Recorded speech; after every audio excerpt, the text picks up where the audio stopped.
How I get my nickname? Killing people on the basketball court. Even when I shoot, I be like, sauce. You know what I'm saying? Like, people say water, I be like, sauce. And then the next day I came, they be like, oh, there goes sauce, there goes hot sauce. Next thing you know, the rep just kept going from there.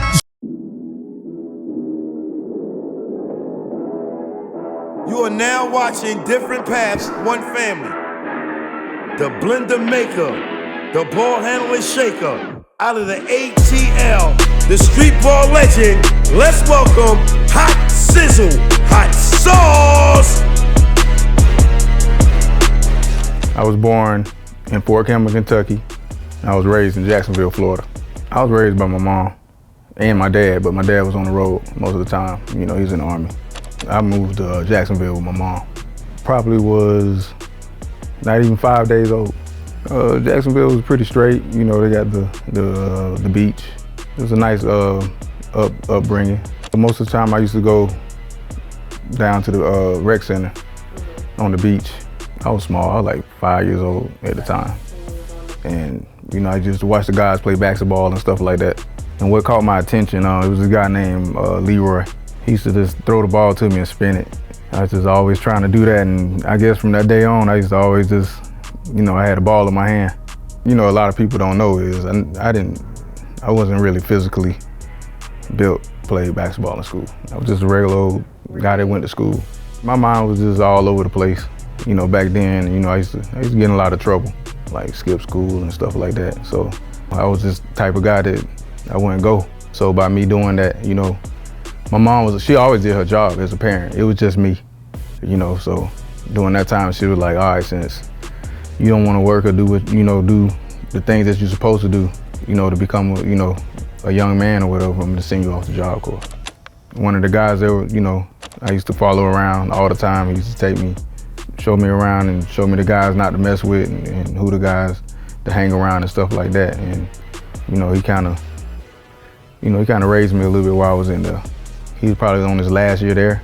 He already had a trade already, so he ended up moving to Atlanta for a job. So I ended up staying for 2 years. He was already in Atlanta. I keep in contact with him, like on the weekends, he'll call me or whatever. He actually paid for me to come one weekend to come to Atlanta, you know, to hang out with him for a weekend or whatever. So I did that actually. And during that time, before I had to leave or whatever, it was a decision to go back to Jacksonville or be on my own and go stay with my big bro. You already know what I picked. I picked Atlanta, you know, so during that time, and you know, he always go to the gym or whatever, and that's when he introduced me to run and shoot. Well, during that time, when you was in run and shoot, like how I get the name was when we was in the gym, they have monitors, because you might be in the bathroom, you can hear the monitor when they call your name when you're up next. So one day I was just being funny, told the guy, you know, who ran the monitor, you know, for the guys who got next or whatever, I told him to tell him hot sauce. And then next thing you know, when it was my turn to play, he yelled my name. You know, during the times I used to go to different parks and stuff and, you know, just killing people and stuff. And, you know, when I shoot the ball, I just be like sauce. And then the next day I come to the park, the guys, they make fun of me, you know, as a joke, like sauce, you know, trying to be funny and stuff, but then they ran with it, and I just stuck to it and when people ask me what my name was, I just start saying sauce. If I go to the mall, somebody asks me what my name, I'm gonna just say sauce. And it stuck with everybody ever since, and they just started calling me that.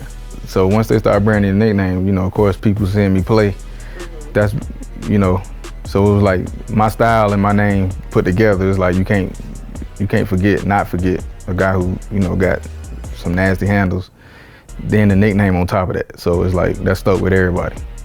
So I automatically branded myself without paying attention to me branding myself. You know what I mean? So, and then during that time when AND1 came on, it was guys with nicknames and stuff like that. Like Main Event, Shane the Dribbling Machines, and it just fit right in. But I never had a chance for Duke to give me my name. So Duke kind of like gave me my own nickname, which was Hot Sizzle. So it was Hot Sauce, then Duke gave me my nickname was Hot Sizzle, and then from there on, it just took off from there. Before I got introduced to mixtape on mixtape 3, I was a fan of the mixtape. So when mixtape 1 came out with Skip, that was one of my favorite tapes. Most of my friends was like, man, come check this tape out. You know what I mean? You want to check this dude out or whatever. He got moves. He got, you know, moves like you or whatever. And I was like, I don't think he got better moves than me. I just got tired of everybody coming up to me because I was that dude when it came to moves and stuff like that. So everybody running up to me, hey, you seen that skip tape? You seen that skip tape? So I was feeling a certain kind of way when they was saying skip or whatever. I'm looking on the back of the tape. So I'm like, how you make the tape? So I want to make a tape. Mixtape 2 came out. Once again, everybody coming up to me, running up to me, hey man, check this tape out right here. I said, what's up with all these dudes, with these doing all these moves and stuff right there, man? I'm like, I don't think they got more moves than me. I don't know these guys at the time anyway, so I am talking shit. I ain't gonna sit up and lie. I'm talking shit, and these guys ain't fucking with me. Mixtape 1, I can't be on, ain't no numbers on there to call. Mixtape 2, ain't no numbers to be on there to call. How do I get on these tapes? I don't know. Time go by, they decided to do a tour coming from the tapes, Mixtape 1 and Mixtape 2. And you know, I got in trouble with my friends and I ended up going to jail or whatever. And during that time, they was doing Philadelphia, New York, Detroit, Atlanta. And I think they was doing like tryouts for like a month because they want to get new talent from around, you know, the US or whatever.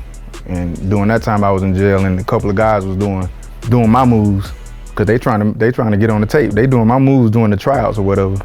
And a lot of guys like, nah, you don't want those guys right there. You want the guys who they copying off of. They were like, who? They were like, this dude named Hot Sauce. And they found out I was in jail. They went and got me out of jail. And when I got out of jail, the next day I had my first game. They actually threw me on the main team because the guys all got nicknames. They were like, all right, because everybody talking about you so much in Atlanta, we got to throw you on the main team because we don't want you to go against the guys. You might hurt the brand or something, I don't know. So I went out there and did my thing in LA.